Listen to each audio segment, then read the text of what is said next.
Hello, welcome to the Animation Industry Podcast. My name is Terry, and right now I'm working on a new show pitch idea about a post-apocalyptical world featuring robots and mutants. Today I'm chatting with someone who has made a career out of hand-drawn whiteboard marker on cellophane paper animations, and that is none other than the infamous Instagram, YouTube, and TikTok animator Marty Cooper, otherwise known online as Hombre McSteez. Now, over the years, Marty's clients have included Cartoon Network, Nike, Wendy's, Rick and Morty, the Biden 2020 campaign, and even Will Smith. And in our chat, he's going to share the fateful story of how he was storyboarding for feature film, but was able to turn his side hobby into a full career that has been able to completely sustain him for over half a decade now, and where he's heading next. So without further ado, let's jump in. Hi, Marty. Hi, Terry. How are you? I'm doing good. Excellent. Tell me what you do. Explain to me in a nutshell what you do in animation. Okay, well, basically, I like to say that I'm a reality dementor. Basically, I use stop motion in the background and 2D animation in the foreground, kind of a la Roger Rabbit, to make short little 10-second videos on Instagram and YouTube. And I compile those into compilations that I call augmented reality, sort of like augmented reality, but more demented.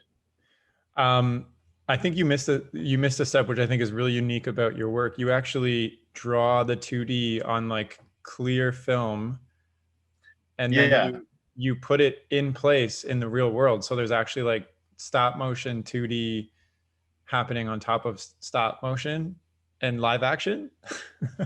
Yeah, exactly. Well, I started out doing that with the cells, in 2014, and I used the cells for a long time, and eventually, I just needed something different, needed to change it up, so I just started incorporating animated things into real life backgrounds, just in different ways, just because it started to get a little stale for me creatively. Yeah. So I've, just kind of experimented with all different kinds of mediums and techniques to get animation into live action. And is there anybody else doing this? I don't think I've seen any other examples of people doing this personally. There's a lot of people animating over live action stuff. There's a whole subreddit on Reddit called Real Life Doodles. Oh. But a lot of that is like people taking found footage and then drawing arms and legs and eyes on it. And, I've seen those. But that's not. Yeah. But you're actually like animating on clear cells, like, and then right. I don't think anyone else is doing this. I mean, I know that there's some people that have done things like it, but as far as I know, I kind of created the tech. I mean, obviously, I didn't create cells. I will say you created this whole technique. You're the founder of having my hand in it and having the stop motion in the background and the 2D animation on cells interacting with the stop motion in the background. I think that the hand in it is the key. Oh yeah, there's. I remember when I first saw your stuff, it like instantly stood out to me as like so cool. I was like, what the heck? And also I know like how hard it is to like 2D animate and stop motion animate, and you're doing both at once. So I don't know how you were accomplishing it, and so frequently too. Like you're doing stuff all the time. Is this your job? Is this what you do? Yeah, it is. I've been lucky enough to kind of just be working on my own for since 2014 when I that first video came out. So so you animated, you hand drew on some clear cells, and then you took photos of you holding those, and then money, like how?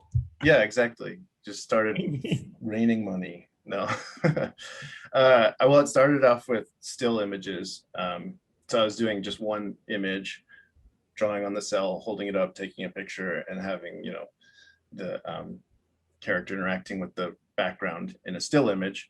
And then I started like evolving that, playing with that, having like figuring out different ways for the character to be, look like it's behind things in the image. And then I was like, what if I tried to animate these?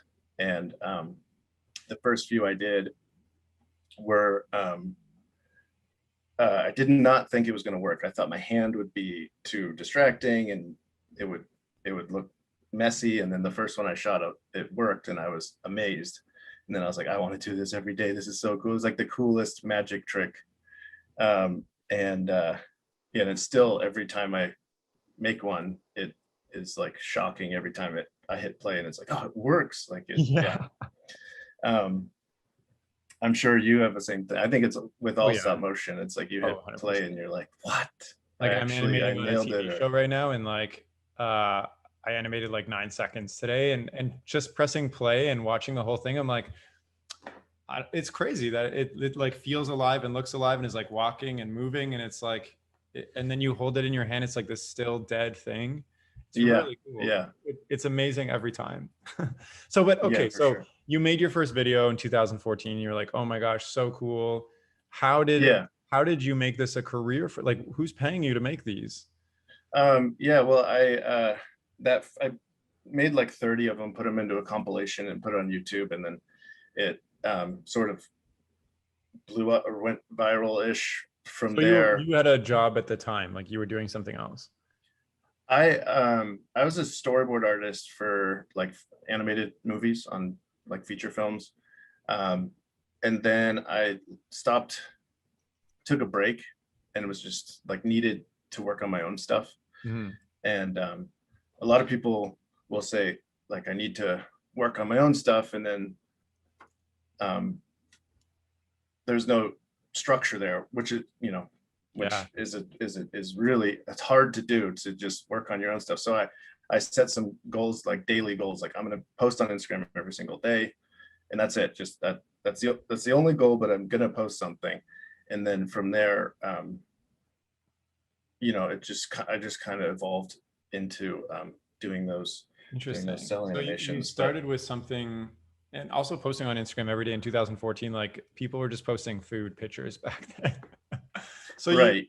You're like, I'm going to take some time off. I've watched some other artists take time off and say they want to accomplish something, but then have no structure, or like try to accomplish something huge. And so you're like, I'm just going to get the ball rolling with something small. So, okay, so you do have a background in animation, clearly. Like, you went to school, you like started from like the internship or whatever, and worked your way up into storyboarding feature films.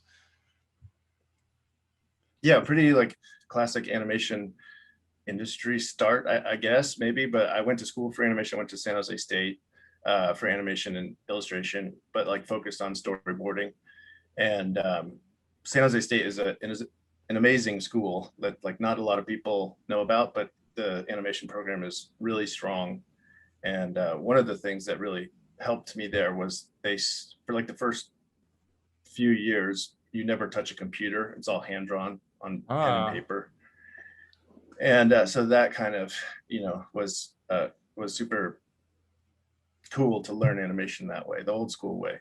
I'm not sure if they still do it that way, but it was really awesome to learn it that way. And, this just struggling through all the paper and flipping the pages and stuff. But well, I mean, I would assume you have a really good intuition for like flow and movement, because like your drawings are very fluid, and like, I wish I could like pause and go. I guess I can go frame by frame on YouTube, because sometimes I want to do that when I'm on Instagram. I'm like, how did you do that? But like, it's funny that you say that, because when I was deciding to go to Sheridan, they had just stopped doing like paper cell animation, which was like a deciding factor for me, because I didn't want to do that. I wanted to just draw on a Cintiq. I didn't want to draw on paper. So okay, are you still in touch with your friends from storyboarding feature film world? Like, do they like, are you like, hey guys, I'm still just doing this Instagram game, and what do they say about that, and what do you say about them?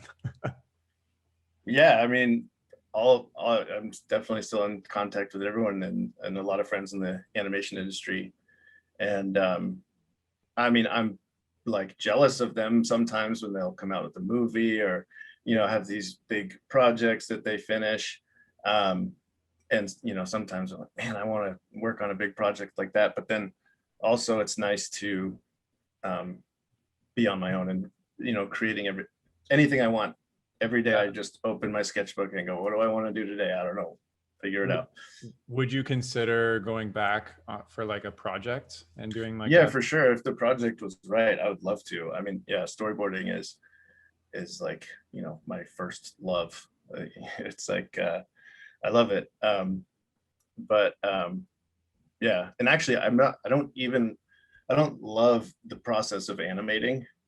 Like I mean, I love animating but to me it's like it's a means to an end. yeah, Like I like the final product and like creating that the story and sending it out into a little package into the world with music and sound effects and the whole process. But the actual animating, as you know, I mean, I'm not that good of an animator. I can just squash and stretch things, and I understand slow in and slow out, so I can make it look fun and like it's yeah.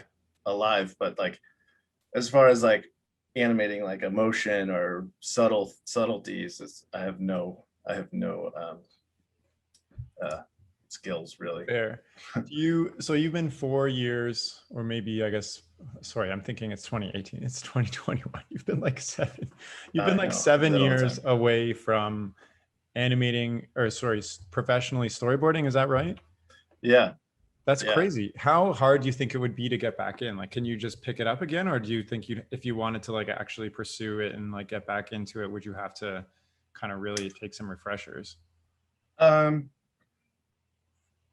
I don't know. I mean, it would be, it would be, well, it would be a lot easier if I had some storyboard samples from the movies I did work on, but Oh I no. saved them all on my hard drive, which broke, and I lost all the Go with the files. But cloud. so I still just have my storyboards from college, basically, and a few from I worked on this movie Freebirds, which Gotcha. was pretty fun back in the day. Right. And I so I have noticed something that. there. So, okay, I'm still curious about like your decision to take a break from working professionally and do your own art.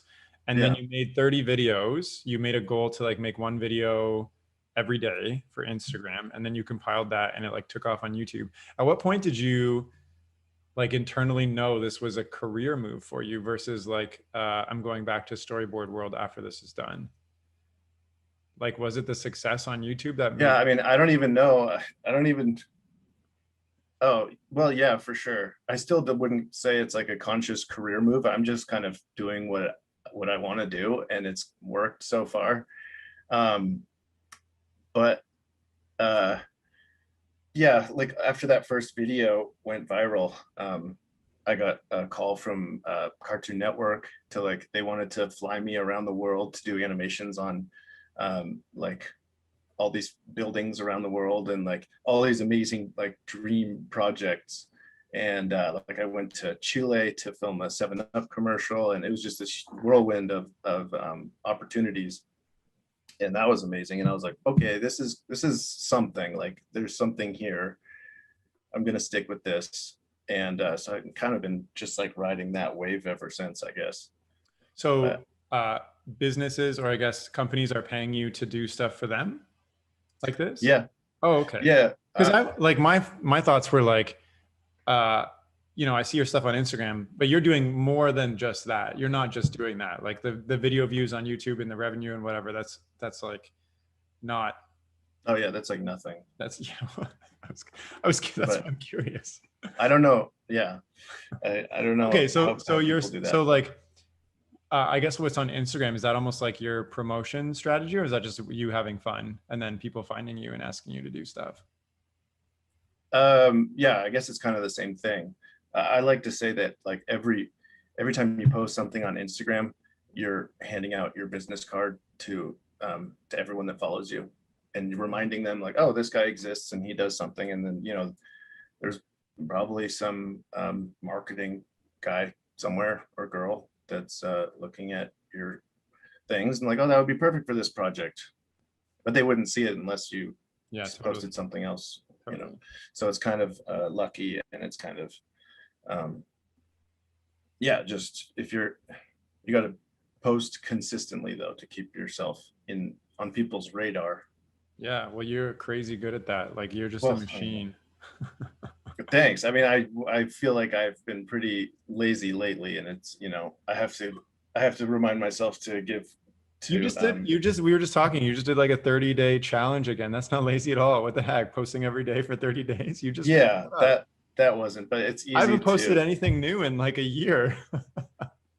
Yeah, well, I've had lots of almost year-long droughts of posts Yeah. also. So, it's easy to like um, not have the structure, not give yourself the structure, and then slip into like, um, just not doing stuff. And then if you don't force yourself to post something every day, a lot of the ideas you have, you'll just be like, nah, it's not really good enough. I'll just Yeah. get the next one. But when you're forcing yourself to finish one every day, you have to force yourself to go through that whole process of getting it to a finish. And usually by the time you get it to a finish, you've made enough progress on it, or enough like creative decisions that it ends up kind of working. Interesting. You know what I mean? Like I feel like Yeah. you have to trust the process, that you can, when the music and the sound effects and the acting and the motion all comes together, that it'll work. That's interesting to me because I deal with this thing internally where I'm like the original idea has to be so worth putting all this effort into that I'll often just not bother if I can't come up with a good enough idea versus like Yeah, what you just said, just whatever idea it is, just put the effort in and along the way you'll make it a better idea, I guess, just by creating it and having it. yeah. And if it's not, and if it sucks, um then it sucks and Yeah. nothing happens. That's one of the awesome things about animation, and I guess art in general, is there's no risk really. You could do anything you want, and at the end you just have something that nobody likes, or but it doesn't hurt anyone, it doesn't hurt yourself. Maybe you spend some time on it, but you learned something. And yeah, so that's kind of cool. So you've been doing this for the past 7 years. Like what has kind of fueled you this whole time from keeping at this very niche, one specific medium that, makes you feel the magic? Like this is your Yeah, well, full-time job for a long time. I mean, like I was mentioning earlier, like switching from animating with the cells into doing it digitally is something, because the cells at a certain point were, I was losing fuel for that. Hmm. And like to make an idea happen, it was like I felt like I had explored a lot of the realms of possibility with the cells.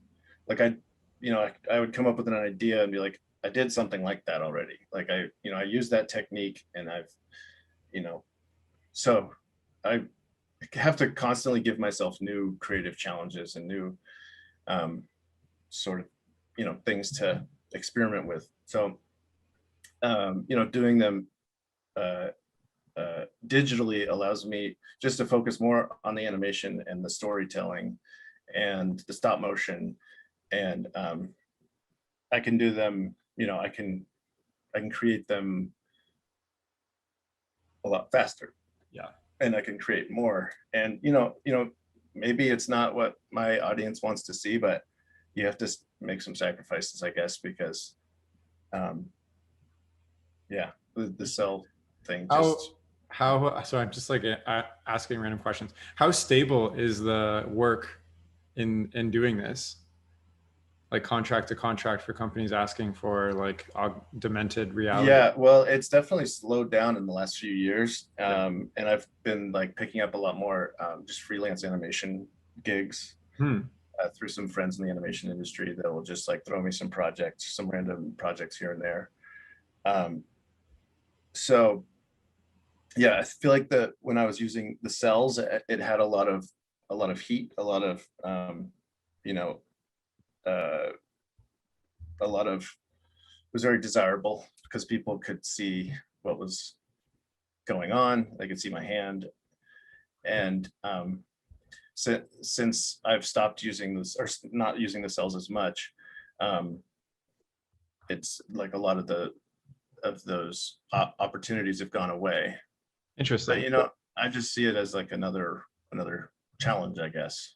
Fair. That's interesting though, because like I would think it would be easier to continue doing the cells even if you didn't want to, if you were getting more clients that way versus keeping it interesting, taking a risk, interesting for yourself and taking a risk and not doing that stuff anymore when you know it was the thing that brought you success in the first place. Yeah, but at what point are you, like a monkey banging Right, the right. cymbal? Well, that's what you took time off to explore this anyway. So then you just be getting back into the storyboarding world, I guess, right? Yeah, yeah, and which is something I'm happy to do. Yeah. And that's a good alternative. But Have you noticed, sorry, just because like the Instagram algorithm is like everybody's talking about it lately. Have you noticed that your follower count and likes and stuff have like drastically gone down in the last year on your? yeah, totally. Yeah, it's crazy. I mean, yeah, I'm not sure, what that's from or anything, but it's yeah, and like story views are way Yeah, down. it's crazy. I I think mean, I think it's also because sorry. people are moving to TikTok, maybe. I think so. I mean, it's that, and also like people follow so many people Yeah. nowadays, and Instagram's algorithm or whatever it is getting smarter. Right. Right. Um, So tell me what it's like, going forward into the unknown, being your own boss. You just said you're getting less client work. You're trying and experimenting new things. Like what is your whole philosophy? So I'm asking a million questions. yeah, Going that's forward, the like point. what is it that you're pursuing that is so strong for you to continue doing this thing on your own? Because you have tasted the work, like studio work. You're getting tasted your own path before and given up on some of that with the cell animation, etc. What is it that you're pursuing, like that you want out of a career that seems like you want out of life? Yeah, I mean, I feel like I I- like I'm entertained by things that I draw, I guess, and I like to entertain people with my drawings.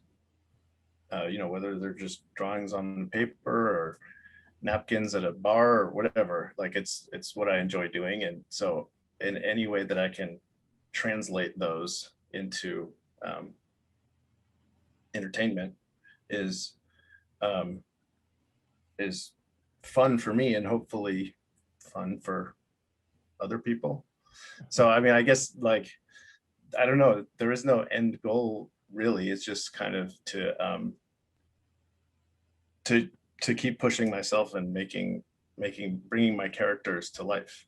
It almost sounds like you're trying to reach this or like be in this continuous state of like fun zen, like where you're just kind of Yeah, entertaining yeah, yourself and other people are enjoying it too. And then, when you stop being entertained a little bit, you pivot a little bit more into something that you think is going to be a little bit more entertaining and explore that. Do you think, do you ever like have fears about like, because like for me, I quit my business job to pursue animation. A big fear of mine was like right. stability, am I going to retire? And like all these things. Do you ever think about those for yourself? Yeah, for sure. I definitely do, and I definitely have been a lot more recently. But it's also kind of exciting, like just um, to kind of face the unknown and just be like, okay, I can do this. Like make, I can, it's a blank page, but I can like fill that blank page with something. Like I feel like if I just keep creating my characters and things that make me laugh or things that I personally enjoy, that that putting them out there into the world will like come back in some way.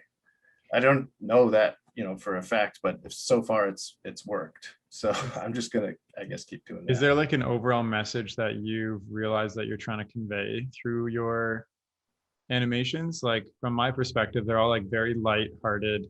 You like Yeah, totally. you animate like inanimate things, show that like anything can come alive. They're very goofy. Like, are you trying to like put something out into the world with your animations or? Just like, No, nothing like nothing. Not some like message or anything heavy. I mean, if anything, it's the opposite. Like I want to just no message. have like levity and just like fun things, and make people go, oh, that was fun. I never thought about seeing I think that's something in things in itself, that though. way. You just said it right there. Like you just want people Right. to see that it's fun, and that comes across in everything I've seen of yours too. It's like, it's like a time. Like you don't know what's gonna happen. Sometimes you know what's gonna happen, and it happens anyways, and it's still cute and funny. Like, Yeah. yeah, Thank you. Yeah, I mean that's kind of the goal, I guess. My artist statement is to have fun and hope, and bring some fun to other people, I Yeah. guess. So like you've been doing this career for like, I don't even know if I did the math right. If it is 7 years or 8 years or whatever, what is in like your, like, what does it take for you to continue doing this? Are you, like you mentioned that Cartoon Network paid for you to travel around, but like Yeah. I'm looking at your studio now. Is it like a very complicated thing, or is it just, I don't know, like what is in your playbook that allows you to do this? Because like with stop motion, you need expensive lights and like expensive Right. cameras and expensive everything. Yeah, I mean that's kind of the cool thing is it's so cheap and so accessible. I've never when I was doing the cell animation stuff, it's just Sharpies and whiteout, things you can get at Whiteout, not any paints. yeah, I was just using like this, regular Is it thicker thick than paint? whiteout. Like why? Is it easier to draw with? Yeah. Well, it dries faster. So Ah. like when I'm painting on the cells, it'll dry. I don't have to wait for it to wait for it to dry. Makes sense. I You're can just constantly inhaling whiteout. Paint on it. Oh yeah, I've inhaled a lot of whiteout fumes Oh in my no. day, and Sharpie fumes. But yeah, but it's very accessible materials and cheap. And then I just use my phone to film it and edit it, and I post it all from my phone. So Oh and gosh. everyone pretty much nowadays has. You should teach a phone. class. Like that would be awesome. Yeah, I've done a few workshops. Oh, yeah? Like with kids, and I did one in like Dubai, and one What? I taught in China for a little bit. Wait, tell me more, please. There was like this children's book fair festival thing in Sharjah, and they invited me to come out and teach a workshop for. How did they know for about the you? kids Just there. Instagram? Yeah, a friend referred me, Oh, okay. and then yeah, I went out there and it was super fun. Just like it was a lot of work. Like there was like hundreds of thousands of kids, maybe not that many, What? but thousands of kids would come in, and they would like cycle through. So you'd get like 10 groups of kids throughout the day, 10 groups of like 20 kids, and you'd have to teach them all how to paint on a cell and draw on a cell. And I would do like play fun games where I'd have different exercises for every like age level, and then but we'd play like drawing games, like Exquisite Corpse, and then we'd what Exquisite Corpse is, where you fold the paper into thirds and then you draw a face and a body, and or somebody else draws a body and somebody Oh, else yeah, draws yeah, the feet. Yeah. We would do that, and then you unfold it and there's a weird character, and then I would have them like redesign the character in their own way on a separate piece of paper, and then use Sharpie to trace it onto a cell, and then you flip it over and paint it, and then the kids all just like hold it up and take pictures with their phone, and it's like the coolest thing to see their reaction to like when they take a picture and then there's their character existing in that picture, and there's some really funny. This is fun so reactions. easy, and I feel like nobody's doing this. And like I've never had an art class where this has ever been done, and it sounds really cool. I want to do this myself. I'm gonna go after this chat and like get some clear, just like saran wrap or something. I don't know. Yeah, well, I mean, cells are as old as time in animation. Yeah. It's just, and I'm sure like the You're the only guy buying them now, or not even anymore. Yeah. I don't even buy cells, or I have some cells, but I just use the overhead transparency. Yeah. Those are great. Sheets, but yeah, they're expensive too. Like it's like $1 a sheet, basically. Oh, what? Yeah, and then I use like 50 to 100 for every animation. So Oh my God, that is expensive. yeah, but Just, and I have, oh man, I have so many do you have a boxes giant and stack boxes. of? I have thousands. Yeah, I have like 3 stacks of boxes that are like, You need to A, do more workshops, and B, do like a museum exhibit where you have like all these things just like in rows, and we can look at the animation as you like made it. That's so cool. yeah, that would be cool. I've done a few gallery shows and like framed up some cells, and Nice. it's cool. That's one of the coolest parts from the parts about it is you have all these, cells to Yeah. keep Have you that are tried there. selling them? Um, yeah, I it's kind of, I don't really have like the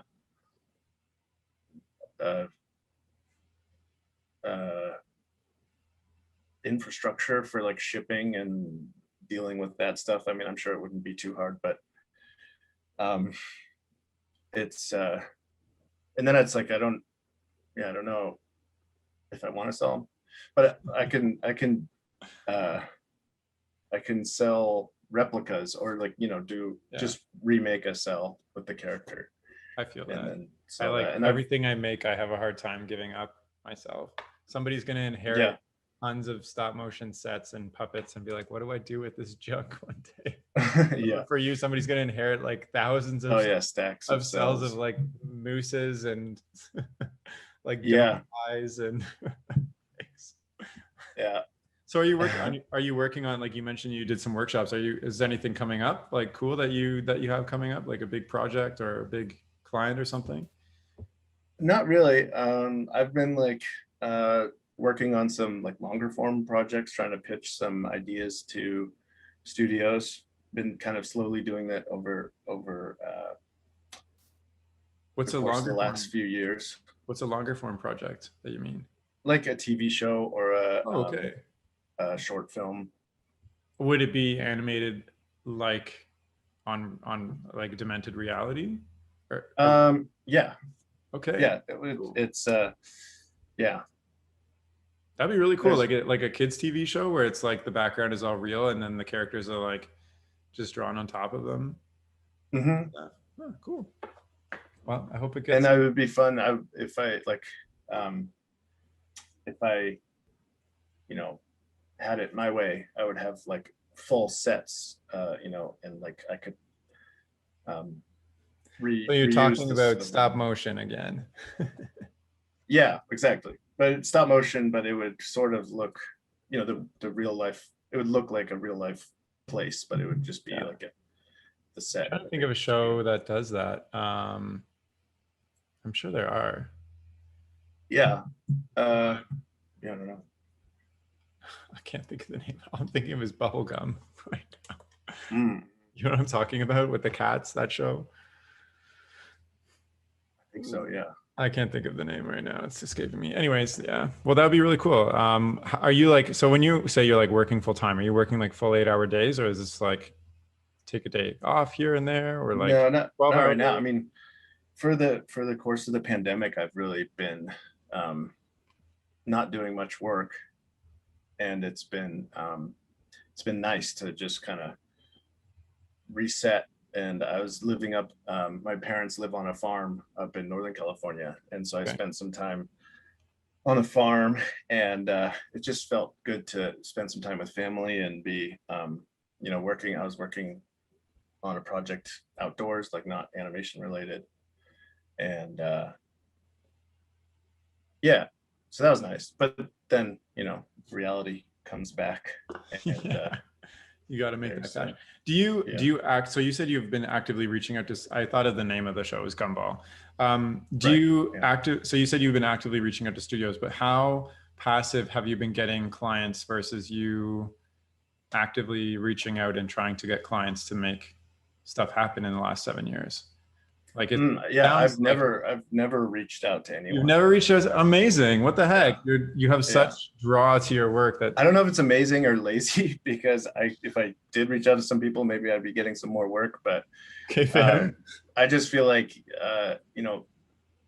my social media is kind of reaching out. Like When you're posting, Yeah. you're reaching out to your network, and if they're interested, they know where to find me. Have you done anything? Because you have 124,000 followers on Instagram. You have like 8 million views on YouTube. I don't know what else you're on, but have you specifically done anything to try to grow those audiences and get more views, or are you just going with the flow and your work is so eye-catching that it just happens on its own?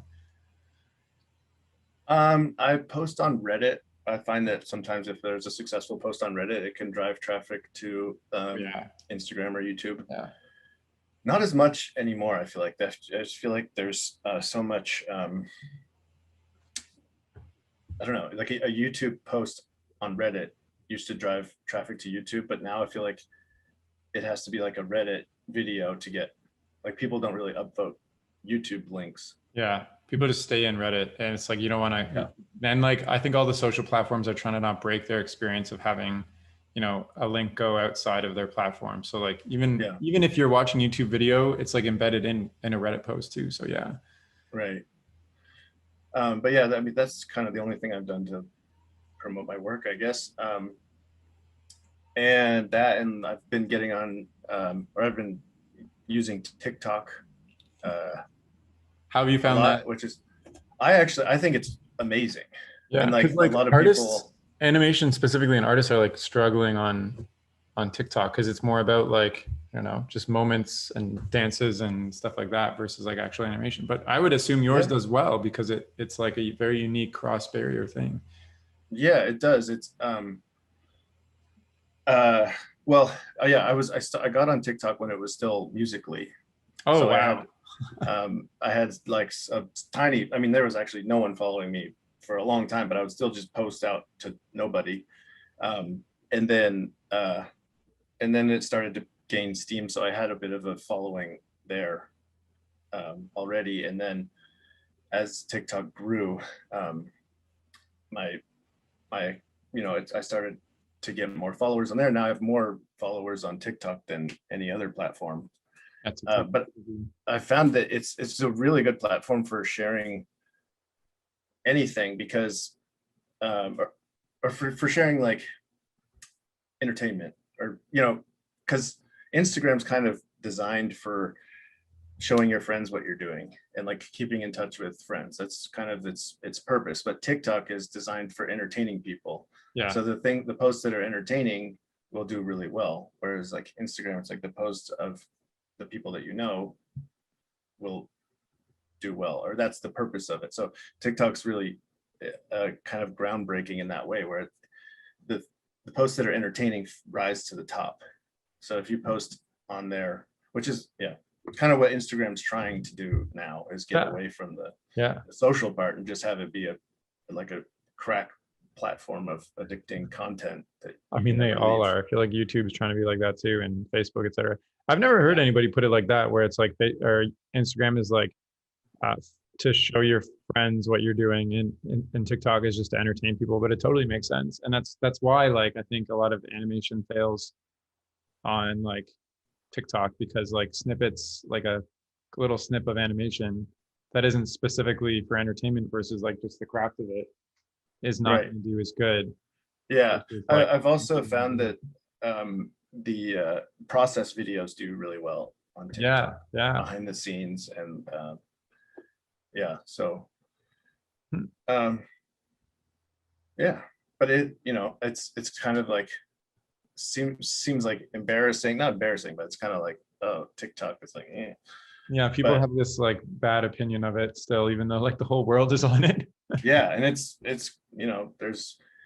endlessly entertaining, which is not necessarily a good thing, but it's good if you're trying to create entertaining content. Well, and you can do, I guess that's another reason animation doesn't do so well, because it takes so long, but you are able to create stuff really quick. I guess that's a benefit. Like, what is your average time from like ideation to completion for one project? I'd say most of the time is in the ideation process, like just drawing in my sketchbook, trying to come up with ideas, and then the actual animation I can do in a day, or I can animate like 10 seconds a day about. But I don't, yeah. I mean, it's all like just squash and stretch, like characters jumping around and running, and it's at 12 frames per second. And you know, there's some moving holds and things like that that you can kind of cheat around with. But I definitely like, I think my strong point is that I can animate things kind of quickly. Like I don't rough it out at all. I just draw straight on the cell with Sharpie. Dangerous. So I'm not following a rough animation, and I never clean up any lines or anything. I just draw it once and I'm done, and just straight ahead. And it's kind of, if I don't do it like that, and if I start thinking about overthinking it, then things get too stiff and I get bored. So I try to, it helps me to just animate straight ahead, do it, get it done with, and then you have a finished product eventually.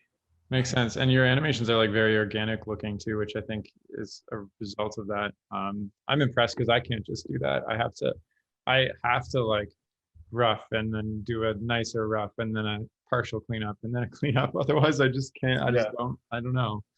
I get lost in the process in that sense. Well, with stop motion, you kind of, well, I mean, when I do 2D, but yeah, stop motion, okay, yeah. I don't know, stop motion, like it's tough. When I'm starting a shot, I'll try to do like a couple experiments, like maybe get in 20 frames, see what it looks like, try a different way. But once you're in like 40, 50 frames, you can't go back ever. Otherwise you're starting over. So if you make a mistake, which happens all the time, you just have to push through it and hope nobody notices. Hope the director doesn't notice. Please don't look in that area for a little bit. Yeah. Well, it's okay. Yeah, that's the thing that a lot of animators forget, is that no one really notices the animation. No, and it's happening. Yeah, exactly. Like I want to be so detailed. Like that's also why I like stop motion, because I want to be so detailed oriented about like everything is handmade and it's purposely and specifically made, and the animation is so intentional. But like, I don't know, my philosophy on that has changed a lot in the past couple of years, just as I've been animating more. And it's more like, my philosophy is like, do the best I can as possible in each step of the way, and then accept the mistakes and inconsistencies that happen. Yeah. And then just keep going forward. So yeah, it can be frustrating to like look back and be like, oh, that, should have, that frame's just out of place or whatever. Yeah. Then you'll never get anything done. Yeah, exactly. Just don't look back. Just move on to the next thing. Exactly. Well, Marty, we've chatted about, this really cool career path you came from, how you got it, your beginnings and storyboarding, what you've been doing for a crazy amount of years. I think this is incredible. I don't know of anybody I've talked to who's done like their own, like very niche, super niche freelancing art career for such a long time, which is incredible. And what's going on for you next, which I think is really cool. You're pitching TV shows and stuff. Is there anything else you wanted to chat about as we're kind of wrapping up here? Not particularly. Let's see. Yeah, I don't know. I think I just kind of want to experiment more with like pushing narrative in my work. I did one short film called May Whoop, which was like about this lost string bean. And it's crazy how people come up, people tell me all the time, I was like, May Whoop, like it became a thing where people would be like, oh, you make May Whoop. And it was just one little offshoot of a thing I did, but because it had a narrative structure to it, it had a character that people could, follow and like. I don't think I've seen this, May Whoop. What do I look up? May Whoop. It's just MEH, like meh, and then whoop, WHOOP. It's just like a silly little like 4-part story of this lost. Oh, I do. I have seen this. Yeah. Okay, yeah. I was thinking like MAY for something for some reason. Mm-hmm. Yeah. No, that's amazing. That's so funny. Yeah, so it's I think it's people really latch on to narrative characters, narratives, and stories. We'll get Disney on the line and see what they say about that. Yeah, they'll be like, yes, people latch on to, that's how we make our money. Yeah, It doesn't come like naturally to me as much. Like I like just doing like one-off gags. Yeah. But it's fun trying to like explore that world and get better at it. And Totally. try to make Totally. new I feel like characters. story is like a never ending thing that you can always get better at forever. And it's tough. I feel Yeah. like we're like naturally storytellers when it comes to like, you know, you had like a car crash and you come to work and you like know just what to tell everybody about it, that it's interesting and people want to hear it. But when it comes to like making something up from nothing, it's like, Yeah. what do you know is interesting to other people? I don't know. Good Yeah. luck. So And then you pick one way to tell the story, and then you're like, wait, but I could do this thing that's yeah, also totally viable. yeah, totally. So you're gonna do a lot more long form content. I think that's crazy. Is there anything else? Is there anything else that you've got coming up or want to share? No, I don't know. That's it. Yeah, Cool. we'll see what happens. I'll just make What if make- there's somebody? making What if there's things. somebody listening to this and they're like trying out their own demented reality and like they're just at the start? What would you say to them to like keep them passionate and not get lost in the weeds of social media and all this other stuff? Yeah, just like start doing something and make it and finish it and then post it, you know, and then just do that again and again and again, and eventually it'll start to get easier, and the stories and the animations will get cleaner. But yeah, it's like that hesitation that can kill creativity. Oh, for So sure. you just gotta, Or gotta even go like the for long it. goals, like I want like 1,000 likes versus just like, I liked your goal, Right. which was just publish anything, see what happens. Yeah. But I mean, you know, it is fun to see what people like and to you know, try and create stuff that people do like. Oh, But totally. yeah, it's a byproduct, I guess. I guess one final question from me. Have you learned what people like specifically with your stuff? Like, do you know if something's going to take off and be extra popular? Like, and if so, what's that thing? I mean, yeah, I've learned, you know, some things, you know, I picked up some things, but in the end, it's like, I never have any idea. And there's some things that I'll post that I'm really proud of that people, you know, just doesn't take off. And then there's ones that are just kind of throwaway ideas that people really, that people seem to like. But it's endlessly fascinating to explore with those. Well, and that's why I also love animation too, because sometimes it doesn't matter if people like it, I like it, and sometimes I want people to like it, and it happens, and it's great. So cool, Yeah. great, yeah. Well, thanks so much for coming on the chat. It's been a pleasure to meet you. You know, I've been following your work for a long time and love it, and I'm happy to meet the guy behind it. And yeah, Sure. thanks for coming on and chatting. For sure. Thanks for having me. You know, I'm a fan of the show, and I love getting you know, now you can feel honored to be, yeah, I don't think I'll do that, but yeah, it's an honor to be considered part of the animation industry, which I don't know if I am. I feel like I'm just orbiting around the outside, but thank you for including me. Now you're a part of it, and it's an honor to have you on. This is great, and yeah, I'm this is awesome. For sure. And well, thanks again. And if you're listening and you want to, you know, get in touch with or follow Marty's work, you can do so by checking out his Instagram or his YouTube.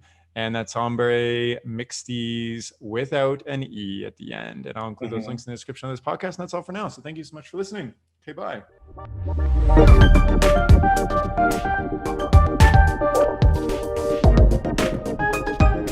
The music for this podcast was composed by Will Farmer and the graphics by Daniel Abensauer. I encourage you to look them up if you enjoyed their work.